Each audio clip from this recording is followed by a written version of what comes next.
तो hello my dear students, कैसे हो आप सब और कैसी चल रही है आप सभी के बोर्ड एग्जाम की तैयारी। आई होप कि आप सभी बहुत अच्छे होंगे और अपने बोर्ड एग्जाम की तैयारी भी बहुत ही शानदार तरीके से कर रहे होंगे।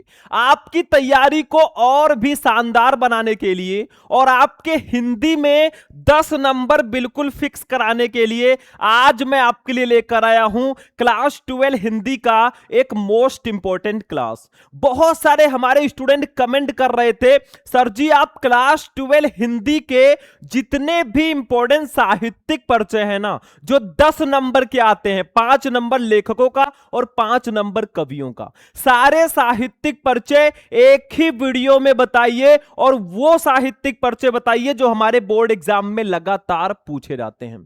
देखो भैया, जो साहित्यिक परिचय है ना आपके हिंदी का, ये 100% फिक्स टॉपिक है। मतलब सबको पता है कि कौन सा साहित्यिक परिचय आएगा। किसी भी हिंदी के टीचर से जाकर पूछ लोगे ना, वो भी बता देगा भाई यही इंपॉर्टेंट है। तो आज मैं आपको क्लास 12 हिंदी के पूरे बुक के जितने भी लेखक हैं और कवि हैं, दोनों को मिलाकर मैं आपको 5 इंपॉर्टेंट जीवन परिचय या यूं कहें साहित्यिक परिचय बताऊंगा। अगर ये 5 साहित्यिक परिचय आपने तैयार कर लिया ना भैया, तो आपको बोर्ड एग्जाम में 10 नंबर लाने से कोई रोक ही नहीं सकता। मतलब 10 नंबर आपका फिक्स हो जाएगा। एक ही वीडियो में आपका 10 नंबर कंप्लीट होगा। और कैसे आपको साहित्यिक परिचय लिखना है ताकि एग्जामिनर आपको पूरे नंबर दे, वो भी मैं आपको इसी वीडियो में बताने वाला हूं।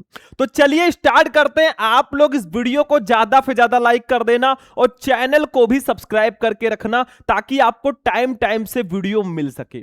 मैंने हिंदी के question bank, previous year paper, book सबको एनालाइज करके सबसे मैंने 5 साहित्यिक परिचय आपके लिए ढूंढे हैं भैया। आपको ऐसे सोचने की अब जरूरत नहीं है जैसे भैया सोच रहे हैं साइड में ना, आपको सोचने की जरूरत नहीं है। मैं आपको 5 साहित्यिक परिचय इस वीडियो में लिखना सिखाऊंगा।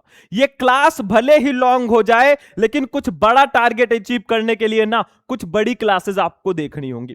तो ध्यान से समझना। देखो, सबसे पहले ये जान लो बच्चों कि आखिर साहित्यिक परिचय हम लिखते कैसे हैं। बोर्ड एग्जाम में साहित्यिक परिचय कैसे लिखोगे? देखो, जब भी साहित्यिक परिचय लिखना, आप सबसे पहले एक छोटा सा जीवन परिचय लिख देना, या फिर आप बॉक्स बनाकर एक संक्षिप्त परिचय भी लिख सकते हो। ठीक है, उसके बाद में आपका जो मेन हेडिंग रहेगा बच्चों ना, साहित्यिक परिचय, ये 3 नंबर आपको देगा। फिर आपको लिखना है साहित्यिक परिचय, मतलब लेखक का या कवि का हिंदी साहित्य में कैसा परिचय है। मैं अभी अच्छे से समझाऊंगा, बस ध्यान से देख लो। आज आप 10 नंबर हिंदी में बिल्कुल कंप्लीट कर लो।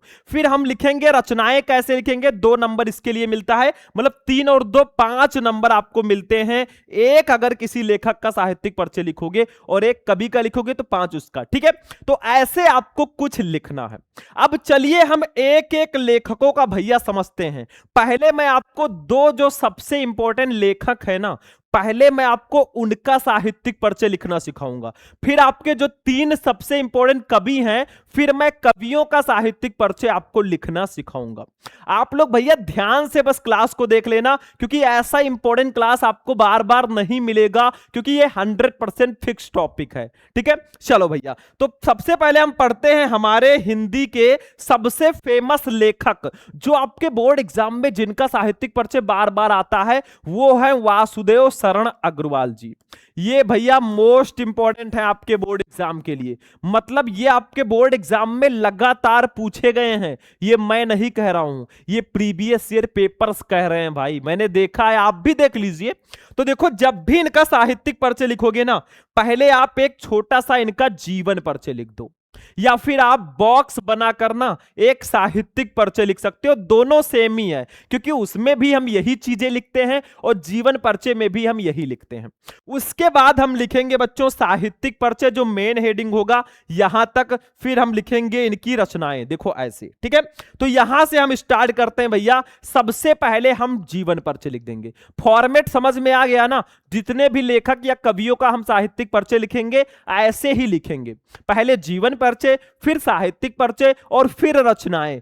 बहुत ध्यान से समझना, मैराथन क्लास है ये। देखो, तो सबसे पहले हेडिंग डालेंगे हम जीवन परिचय। जीवन परिचय में हम क्या लिखते हैं? इनके जीवन के बारे में, इनका जन्म कब हुआ, जन्म स्थान, शिक्षा दीक्षा, मृत्यु, ये सब हम जीवन परिचय में लिखते हैं। ठीक है, तो देखो ऐसे लिख देना, डॉक्टर वासुदेव शरण अग्रवाल का जन्म सन 1904 ईस्वी में मेरठ जनपद के खेड़ा नामक ग्राम में हुआ था। ये लाइन बहुत इंपॉर्टेंट है भाई कि डॉक्टर वासुदेव शरण अग्रवाल का जन्म सन 1904 ईस्वी में मेरठ जनपद के खेड़ा नामक ग्राम में हुआ था। इनके माता पिता लखनऊ में रहते थे, अतः इनका बचपन लखनऊ में व्यतीत हुआ और यही इनकी प्रारंभिक शिक्षा भी हुई। देखो लखनऊ जो है भाई हमारे पास में ही है। आप लोग कहां से हो सभी बच्चे कमेंट कर देना भाई, हम भी तो जाने कि हमारे स्टूडेंट आखिर हैं कहां से। ठीक है, सारे बच्चे कमेंट कर देना फटाफट। ठीक, तो इनके माता पिता जो हैं भैया लखनऊ में रहते थे और यही इनका बचपन भी व्यतीत हुआ और यही इनकी प्रारंभिक शिक्षा भी हुई। मतलब जो स्टार्टिंग की शिक्षा है ना इनकी, वो लखनऊ में ही हुई। ठीक है, बस आप अब इसके बाद मृत्यु लिख दीजिए, बहुत बड़ा मत लिखना भाई, क्योंकि मेन हेडिंग हमारा साहित्यिक परिचय होता है, उसको हम लॉन्ग लिखेंगे। फिर देखो, भारतीय संस्कृति और पुरातत्व का ये महान पंडित एवं साहित्यकार सन 1967 ईस्वी में परलोक सिधार गया। बस इतना सा आपको लिख देना है। समझ में आ रहा है? अगर आपने इस वीडियो पर सिर्फ और सिर्फ 1000 लाइक्स पहुंचा दिया भैया ना, 1000 लाइक्स पहुंचा दिया, तो मैं आपको पीडीएफ बिल्कुल फ्री में दे दूंगा। लेकिन कब? जब इस वीडियो पर 1000 लाइक आएगा। अपने दोस्तों के साथ शेयर करो, कहीं भी शेयर करो। 1000 लाइक जैसे ही हो जाएगा ना, आप हमारे इस नंबर पर कांटेक्ट कर लेना, 9918332305। इस नंबर पर कांटेक्ट कर लेना, व्हाट्सएप कर लेना, मैं आपको पीडीएफ दे दूंगा। लेकिन ज्यादा से ज्यादा पहले वीडियो लाइक करना है बच्चों, कुछ होगा नहीं, पैसे नहीं लगेंगे, आप लाइक करोगे तो हमें मोटिवेशन मिलेगा। चलो, तो जीवन परिचय समझ में आ गया, स्क्रीनशॉट ले लो। अब साहित्यिक परिचय को समझते हैं भाई, सबसे इंपॉर्टेंट हेडिंग है, मतलब इनका हिंदी साहित्य में कैसा परिचय है, ये कैसी कैसी रचनाएं लिखते थे, कैसे लेखक थे, वो सब आपको साहित्यिक परिचय में लिखना है। अगर इनको कोई पुरस्कार मिला है तो वो भी साहित्यिक परिचय में लिखना है। ठीक है, तो ये चीजें आप ध्यान रखना कि साहित्यिक परिचय में आखिर क्या क्या लिखना है, उसको समझ लो। देखो, साहित्यिक परिचय एक प्यारा सा हेडिंग डालेंगे, लिखेंगे, डॉक्टर अग्रवाल भारतीय संस्कृति, पुरातत्व और प्राचीन इतिहास के प्रकांड पंडित एवं अन्वेषक थे। मतलब ये आखिर थे क्या भाई, और कैसी कैसी रचनाएं करते थे, ये इनका साहित्यिक परिचय है। ठीक है, तो डॉक्टर अग्रवाल भारतीय संस्कृति, पुरातत्व और प्राचीन इतिहास के प्रकांड पंडित एवं अन्वेषक थे। ये लाइन बहुत इंपॉर्टेंट है। फिर देखो, इनके मन में भारतीय संस्कृति को वैज्ञानिक अनुसंधान की दृष्टि से प्रकाश में लाने की उत्कट इच्छा थी।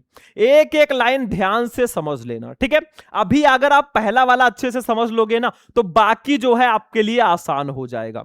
आगे देखो भैया, अतः इन्होंने उत्कृष्ट कोटि के अनुसंधात्मक निबंधों की रचना की। ठीक, इनके अधिकांश निबंध प्राचीन भारतीय इतिहास और संस्कृति से संबद्ध है। तो ये आपको लिखना है कि आखिर कैसी कैसी रचनाएं करते थे, क्या करते थे, ध्यान से समझ लेना। कुछ बच्चे कहेंगे सर जी हमारे बुक में थोड़ा अलग तरीके से दिया है। देखो भाई, आप वो भी लिख सकते हो, सब सेम ही है। अगर थोड़ा डिफरेंस भी दिया है ना, तो उनके जन्म स्थान में डिफरेंस थोड़ी ना होगा। उनके साहित्यिक परिचय में जो चीजें उन्होंने की है वही उसमें भी दिया होगा, बस लैंग्वेज अलग हो सकता है। ठीक है, तो ये चीज आप ध्यान रखना। तो साहित्यिक परिचय आप इसको स्क्रीनशॉट लो। अभी और भी है, देखो, इन्होंने अपने निबंधों में प्रागैतिहासिक, वैदिक एवं पौराणिक धर्म का उद्घाटन किया। ठीक है, ये आप ध्यान से समझ लो, और जानते ही ये साहित्यिक परिचय याद करना होता है तो याद कर लेना। आगे देखो, निबंध के अतिरिक्त इन्होंने पाली, प्राकृत और संस्कृत के अनेक ग्रंथों का संपादन और पाठ शोधन कार्य किया। ठीक है, जायसी के पद्मावत पर इनकी टीका जो है सर्वश्रेष्ठ मानी जाती है, सर्वश्रेष्ठ। इन्होंने बाण भट्ट के हर्षचरित का सांस्कृतिक अध्ययन प्रस्तुत किया। मतलब इन्होंने क्या क्या किया हिंदी साहित्य के लिए, वो आपको लिखना है बच्चा पार्टी साहित्यिक परिचय में। समझ में आ गया कि नहीं आ गया? ठीक, तो ये भी हो गया। अब 3 नंबर आपका साहित्यिक परिचय का भैया कंप्लीट है। अब रचनाओं में आ जाओ भैया। रचनाएं आपको 2 नंबर देकर जाएंगी, मतलब इनकी रचनाएं कौन कौन सी हैं वो आपको रचनाओं में लिखना है। देखो ध्यान से, इनकी प्रमुख रचनाएं निम्न है, जैसे आप हेडिंग डाल डाल के प्यारा सा लिख देना। देखो निबंध संग्रह में कौन कौन सी रचनाएं हैं? पृथ्वी पुत्र, कल्पलता, कला और संस्कृत, कल्प वृक्ष, भारत की एकता, माता भूमि पुत्रो अहम पृथिव्या, वागधारा आदि इनके प्रसिद्ध निबंध संग्रह हैं। ये सब इनके निबंध हैं भाई। निबंध से रिलेटेड या इनकी रचनाओं से रिलेटेड बहुविकल्पीय प्रश्न भी पूछे जाते हैं, तो ये आप लोग याद रखना भैया, ऑब्जेक्टिव भी इससे संबंधित आएगा। तो जितनी रचनाएं हैं ना उनको बहुत अच्छे से याद कर लेना। फिर शोध प्रबंध में इन्होंने पाणिनकालीन भारतवर्ष इसका जो है रचना किया। आलोचना साहित्य में पद्मावत की संजीवनी व्याख्या तथा हर्षचरित का सांस्कृतिक अध्ययन प्रस्तुत किया। और संपादन में पाली, प्राकृत और संस्कृत के एकाधिक ग्रंथों का इन्होंने संपादन किया। तो 2 नंबर आपको मिल जाएगा रचनाओं का, मतलब ऐसे लिखोगे तो 5 में 5 नंबर पूरे मिलेंगे। अब भैया एक चीज और मैं बता दूं, जो बच्चे अभी तक देख रहे थे, अगर वो क्लास मिस कर दिए होंगे ना भाई, उनका कुछ नहीं होने वाला, क्योंकि जब तक आप हिंदी के 100% फिक्स टॉपिक को अगर आप नहीं पढ़ सकते ना, तो आखिर आप क्या पढ़ोगे भाई। ये हिंदी का 100% फिक्स टॉपिक है, तो इसको तो पढ़ना ही है। तो आप लोग इसका स्क्रीनशॉट ले लो। पहले जीवन परिचय का देखो यहां पे स्क्रीनशॉट ले लो, उसके बाद में ये साहित्यिक परिचय भैया इसका स्क्रीनशॉट ले लो, और फिर आप रचनाओं का भी स्क्रीनशॉट ले लो। तो पहले लेखक का हमने आपको बता दिया, जो कि बहुत ज्यादा इंपॉर्टेंट है। अब चलते हैं दूसरे जो इंपॉर्टेंट लेखक हैं उनका साहित्यिक परिचय हम देखते हैं। ठीक है, चलिए भैया सेकंड वाला देखते हैं। तो देखिए स्टूडेंट, दूसरे जो हमारे इंपॉर्टेंट लेखक हैं भैया ना, उनका नाम है आचार्य हजारी प्रसाद द्विवेदी जी। और ये जो साहित्यिक परिचय है, मतलब आचार्य हजारी प्रसाद द्विवेदी जी का साहित्यिक परिचय लगातार आपके बोर्ड एग्जाम में पूछा जाता है। मतलब ये भी हमारे बोर्ड एग्जाम के लिए मोस्ट इंपॉर्टेंट हैं। इनका आपको जरूर पढ़ लेना है भाई। मतलब वासुदेव शरण अग्रवाल और हजारी प्रसाद द्विवेदी, इन दोनों का आपको बिल्कुल से पढ़ लेना है। और अगर तीसरा आप पढ़ना चाहते हो तो प्रो जी सुंदर रेड्डी जी का पढ़ लेना, ठीक है, जिन्होंने भाषा और आधुनिकता चैप्टर लिखा है। इन 3 लेखकों का अगर पढ़ लोगे 5 नंबर कोई काट ही नहीं सकता। तो आचार्य हजारी प्रसाद द्विवेदी जी ना लगातार हमारे हिंदी के पेपर में पूछे गए हैं। ठीक है, तो सेम प्रोसेस रहेगा। पहले हम जीवन परिचय लिखेंगे, फिर साहित्यिक परिचय और फिर रचनाओं को देखेंगे। तो देखो भैया, जीवन परिचय पहले देखो।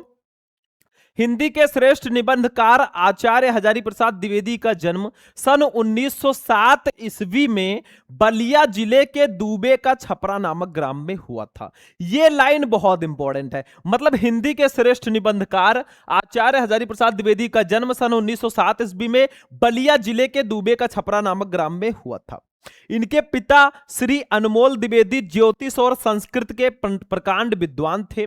हजारी प्रसाद द्विवेदी का 19 मई 1979 ईस्वी को रुग्णता के कारण स्वर्गवास हो गया। बस इतना सा आपको जीवन परिचय में लिख देना है, बहुत बड़ा नहीं लिखना है। अगर बड़ा लिखना ही है भाई तो साहित्यिक परिचय लिख लो। देखो, ये हजारी प्रसाद द्विवेदी साहित्य के प्रख्यात निबंधकार, इतिहास लेखक, अन्वेषक, आलोचक, संपादक तथा उपन्यासकार के अतिरिक्त कुशल वक्ता और सफल अध्यापक भी थे। मतलब इतनी सारी क्वालिटीज इनके अंदर थी भाई। ये निबंधकार, इतिहास लेखक, अन्वेषक, आलोचक, संपादक तथा उपन्यासकार और इसके अतिरिक्त कुशल वक्ता और सफल अध्यापक भी थे। भाई आप एक स्टूडेंट नहीं अच्छे से बन पा रहे हो, पढ़ना नहीं चाह रहे हो, इनके अंदर इतनी क्वालिटीज थी, तो अपने अंदर भी वो क्वालिटीज लेकर आओ और आप साबित करके दिखाओ भाई कि मैं भी कुछ कर सकता हूं, बोर्ड एग्जाम में टॉपर बन सकता हूं। ठीक है, आगे देखो। वे मौलिक चिंतक, भारतीय संस्कृत और इतिहास के मर्मज्ञ, बंगला तथा संस्कृत के प्रकांड विद्वान थे।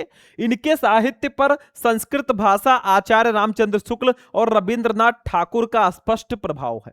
इन्होंने विश्व भारती और अभिनव भारतीय ग्रंथमाला का संपादन किया। स्क्रीनशॉट ले लो फटाफट। उसके बाद में और भी है। इन्होंने नित्य प्रत के जीवन की गतिविधियों और अनुभूतियों की मार्मिकता के साथ चित्रण किया है। ये हिंदी ललित निबंध लेखकों में अग्रगण्य है। द्विवेदी जी की साहित्य सेवा को डी लिट, पद्म भूषण और मंगला प्रसाद पारितोषिक से सम्मानित किया गया। मतलब इनको पुरस्कार भी मिला, डी लिट, पद्म भूषण और मंगला प्रसाद पारितोषिक, 3 पुरस्कार। ठीक, तो हो गया भैया, 3 नंबर आपका फिक्स हो गया। साहित्यिक परिचय का। रचनाएं देख लो, इनकी प्रमुख रचनाएं निम्न है। जैसे देखो यहां पे निबंध संग्रह हेडिंग डालना है, नीचे डालिएगा निबंध संग्रह, ठीक है। निबंध में इनकी अशोक के फूल, अशोक के फूल आपका चैप्टर ही है, ठीक है। अशोक के फूल, कुटज, विचार प्रवाह, विचार और वितर्क, आलोक पर्व, कल्पलता, ये इनके निबंध वाली रचनाएं हैं। ये निबंध संग्रह जो हेडिंग है ना, यहां पर डालना, ठीक, समझ में आ गया। उसके बाद में आते हैं आलोचना पे। आलोचना साहित्य, आलोचना साहित्य में सूरदास, कालिदास की लालित योजना, कबीर, साहित्य सहचर, साहित्य का मर्म। इतिहास में इन्होंने क्या क्या लिखा? हिंदी साहित्य की भूमिका, हिंदी साहित्य का आदिकाल, हिंदी साहित्य। उपन्यास में बाण भट्ट की आत्मकथा, चारु चंद्रलेख, पुनर्नवा और अनाम दास का पोथा। शायद हो गया, ठीक है। तो ये आपकी रचनाएं हो गई 2 नंबर की। मतलब ऐसे लिखोगे तो 5 में 5 पूरे नंबर बच्चों मिलेंगे। समझ में आ रहा है? फटाफट आप लोग वीडियो को लाइक करते हुए चलना, बहुत स्पेशल क्लास है और मैं आपको 100% जो फिक्स टॉपिक है हिंदी के ना, वो सारे के सारे बताऊंगा। तो पहले इसका स्क्रीनशॉट ले लो, मैं चाहूंगा पहले इसका स्क्रीनशॉट लो, जीवन परिचय का, फिर साहित्यिक परिचय का, दोनों स्क्रीनशॉट ले लो और फिर आप रचनाओं का स्क्रीनशॉट ले लो, ठीक है। हो गया रचनाएं। अब हम चलेंगे भैया कवियों पे। देखो मैंने 2 लेखकों का साहित्यिक परिचय लिया है जो बहुत इंपॉर्टेंट है। कवियों में मैंने 3 कवियों का लिया है, तो 3 और 2 5। एक लेखक का आप और पढ़ लेना जिनका नाम है प्रो जी सुंदर रेड्डी। मतलब प्रो जी सुंदर रेड्डी और हरिशंकर परसाई, इन दोनों में से कोई एक पढ़ लो, काम हो जाएगा, ठीक है। तो लेखक का काम खत्म है। अब चलेंगे कवियों पे। कवियों में सबसे पहले मैंने लिया है मैथिली शरण गुप्त जी को, जो कि राष्ट्र कवि हैं और ये मोस्ट इंपॉर्टेंट है भैया, आपके हिंदी के पेपर में कवियों में ये लगातार पूछे गए हैं, मैथिली शरण गुप्त जी, क्योंकि इनको राष्ट्र कवि भी कहा जाता है, ठीक है। तो बहुत इंपॉर्टेंट है, प्रोसेस सेम ही रहेगा लिखने का, बस ये समझ लो। और ये बोर्ड एग्जाम में लगातार पूछे गए हैं, आप प्रीवियस ईयर पेपर उठाकर देख सकते हो। देखो जीवन परिचय, सबसे पहले जीवन परिचय लिखेंगे। राष्ट्र कवि मैथिली शरण गुप्त का जन्म सन 1886 ईस्वी में चिरगांव जिला झांसी में हुआ था। इनके पिता का नाम सेठ रामचरण गुप्त था। सेठ रामचरण गुप्त स्वयं एक अच्छे कवि थे, वो भी एक कवि थे इनके पिताजी। घर पर ही इनकी शिक्षा का प्रबंध किया गया, जहां इन्होंने अंग्रेजी, संस्कृत और हिंदी का अध्ययन किया। जीवन के अंतिम क्षणों तक ये निरंतर साहित्य सृजन करते रहे और 12 दिसंबर 1964 ईस्वी को मां भारती का ये महान साधक पंचत्व में विलीन हो गया। मतलब इस दिन जो है इनकी डेथ हो गई, ठीक है। तो ये हो गया आपका जीवन परिचय। साहित्यिक परिचय भाई बहुत इंपॉर्टेंट है मैथिली शरण गुप्त जी का। तो देखो गुप्त जी का झुकाव गीत काव्य की ओर था और राष्ट्र प्रेम इनकी कविता का प्रमुख स्वर रहा। इनके काव्य में भारतीय संस्कृति का प्रेरणाप्रद चित्रण हुआ है। इन्होंने अपनी कविताओं द्वारा राष्ट्र में जागृति तो उत्पन्न की ही और साथ ही सक्रिय रूप से असहयोग आंदोलनों में भी भाग लेते रहे, जिसके फलस्वरूप इन्हें जेल भी जाना पड़ा। मतलब ये रचनाएं तो करते रहे, लेकिन ये भैया असहयोग आंदोलनों में भी भाग लेते रहे, जिनके कारण इनको जेल भी जाना पड़ा। साकेत महाकाव्य पर इन्हें हिंदी साहित्य सम्मेलन प्रयाग से मंगला प्रसाद पारितोषिक भी मिला। ये पुरस्कार है इनका। एक बहुत फेमस महाकाव्य है साकेत, तो इनकी साकेत रचना पर ना इनको हिंदी साहित्य सम्मेलन पुरस्कार और प्रयाग से मंगला प्रसाद पारितोषिक पुरस्कार मिला। भारत सरकार ने गुप्त जी को इनकी साहित्य सेवा के लिए पद्म भूषण से भी सम्मानित किया और राज्यसभा का सदस्य भी इनको मनोनीत किया गया, ठीक है। तो ये साहित्यिक परिचय हो गया भैया। रचनाएं भैया इनकी 2 प्रकार की रचनाएं हैं। मैथिली शरण गुप्त जी की रचनाएं निम्न है, एक मौलिक रचनाएं हैं, दूसरा अनुदित रचनाएं। तो मौलिक रचनाओं में भारत भारती, जयद्रथ वध, पंचवटी, साकेत, यशोधरा, नहुस आदि, ये इनकी मौलिक रचनाएं हैं। अनुदित रचनाओं में मेघनाथ वध, ब्रजभाषा, वीरांगना, प्लासी का युद्ध आदि, तो ये इनकी अनुदित रचनाएं हैं। 2 नंबर इसका आपका फिक्स हो गया और 3 नंबर भैया इसका फिक्स हो गया। यानी कि ऐसे लिखोगे ना बच्चों तो 5 में 5 पूरे नंबर मिलेंगे। तो मैथिली शरण गुप्त जी का चलो स्क्रीनशॉट पहले ले लो, पहले इसका स्क्रीनशॉट ले लो, जीवन परिचय, फिर साहित्यिक परिचय का और फिर रचनाओं का। चलो भैया अब हम चलते हैं दूसरे इंपॉर्टेंट कवि पर, यानी कि चौथे साहित्यिक परिचय पर। चलिए देखते हैं। अब देखिए नेक्स्ट वाला जो साहित्यिक परिचय भैया वो हैं एक बहुत ही महान कवित्री जो हाई स्कूल में भी आपके साथ थी और इंटरमीडिएट में भी हैं। वो है बच्चों महादेवी वर्मा जी। बहुत इंपॉर्टेंट है महादेवी वर्मा जी, क्योंकि ये लगातार आपके बोर्ड एग्जाम में पूछी जाती है, मोस्ट इंपॉर्टेंट है। ठीक है, मोस्ट इंपॉर्टेंट। चलो भैया देखते हैं, पहले जीवन परिचय देख लो ध्यान से।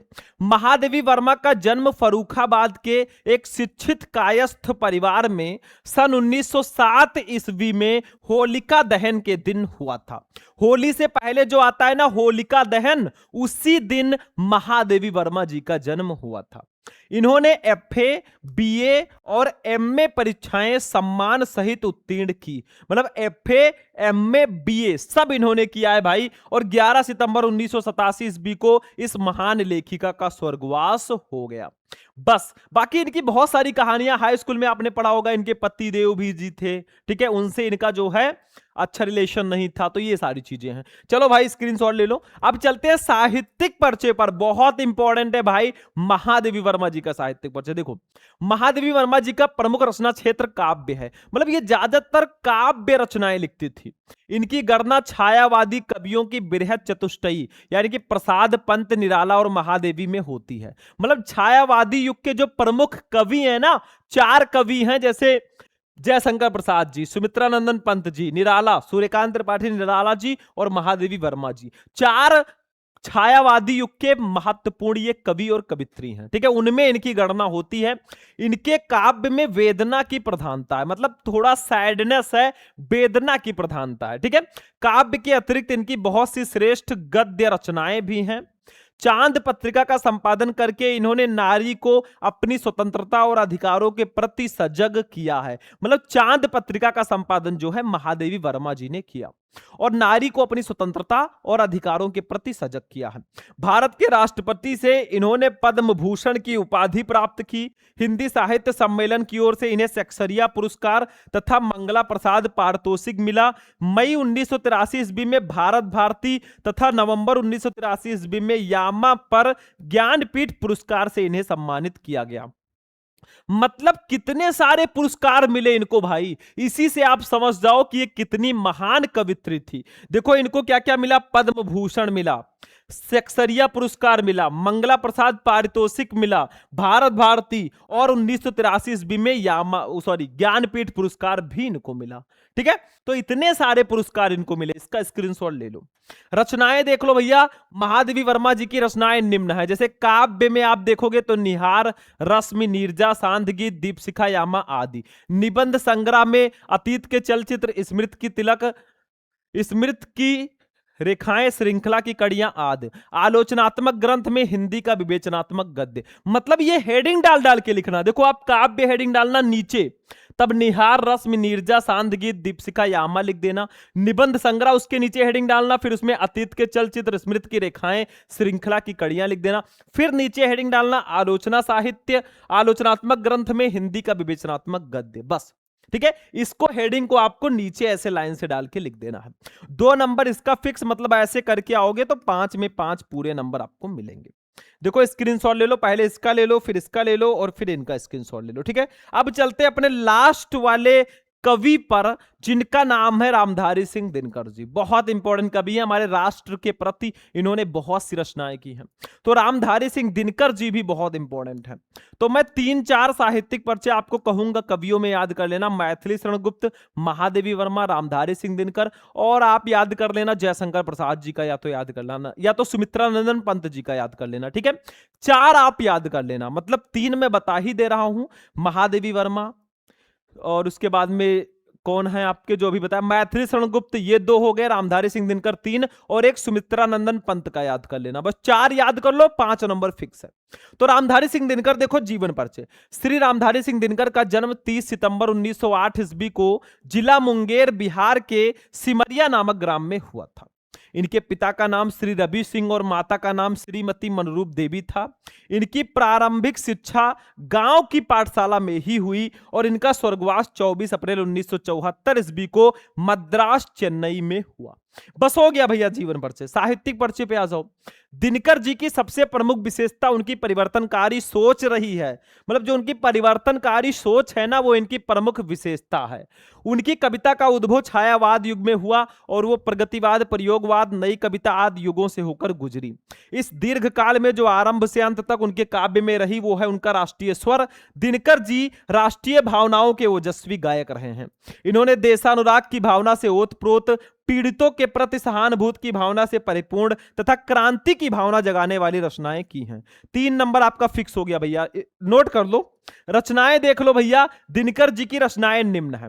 काव्य रचना में इन्होंने रेणुका, हुंकार, कुरुक्षेत्र, उर्वशी, इनकी बहुत फेमस काव्य रचनाएं हैं ये। कविता संग्रह में रसवंती, द्वंद्व गीत, सामधेनी, बापू, इतिहास के आंसू, धूप और धुआं, नीम के पत्ते, नील कुसुम, चक्रवाल, कवि श्री, सीपी और शंख, परशुराम की प्रतीक्षा, स्मृत तिलक, हारे को हरिनाम, ये इनकी कविता संग्रह वाली रचनाएं हैं। बाल साहित्य में धूप छाह, मिर्च का मजा, सूरज के ब्याह, ये इनका जो है बाल साहित्य है। तो 2 नंबर इसका भी, मतलब आपको 5 में 5 बच्चों पूरे नंबर मिलेंगे। ठीक है, तो आप लोग इसका भी स्क्रीनशॉट ले लो। पहले जीवन परिचय, फिर साहित्यिक परिचय और फाइनली रचनाएं। ठीक है, तो पांचों जो आपके लेखक और कवियों का साहित्यिक परिचय था ना बच्चों, वो मैंने बता दिया। यानी कि पूरे हिंदी के बुक के 5 इंपॉर्टेंट साहित्यिक परिचय मैंने बता दिया। आपको लेखकों में इन दोनों का जरूर तैयार कर लेना, एक और आप तैयार कर सकते हो, और कवियों में 3 जो मैंने बताया वो तैयार कर लेना, एक सुमित्रा नंदन पंत जी का कर सकते हो। बस आपका 10 नंबर मेरे स्टूडेंट फिक्स है। बाकी आज का क्लास कैसा लगा? बिल्कुल आग लगाने वाला क्लास है, क्योंकि ये 100% फिक्स टॉपिक है आपके हिंदी का। तो जाते जाते इस वीडियो को लाइक कर देना, चैनल पर नए हो चैनल को सब्सक्राइब कर लेना। बाकी हम चलते हैं, फिर आपसे मिलेंगे किसी नेक्स्ट वीडियो में नेक्स्ट इंपॉर्टेंट टॉपिक के साथ। तब तक के लिए जय हिंद।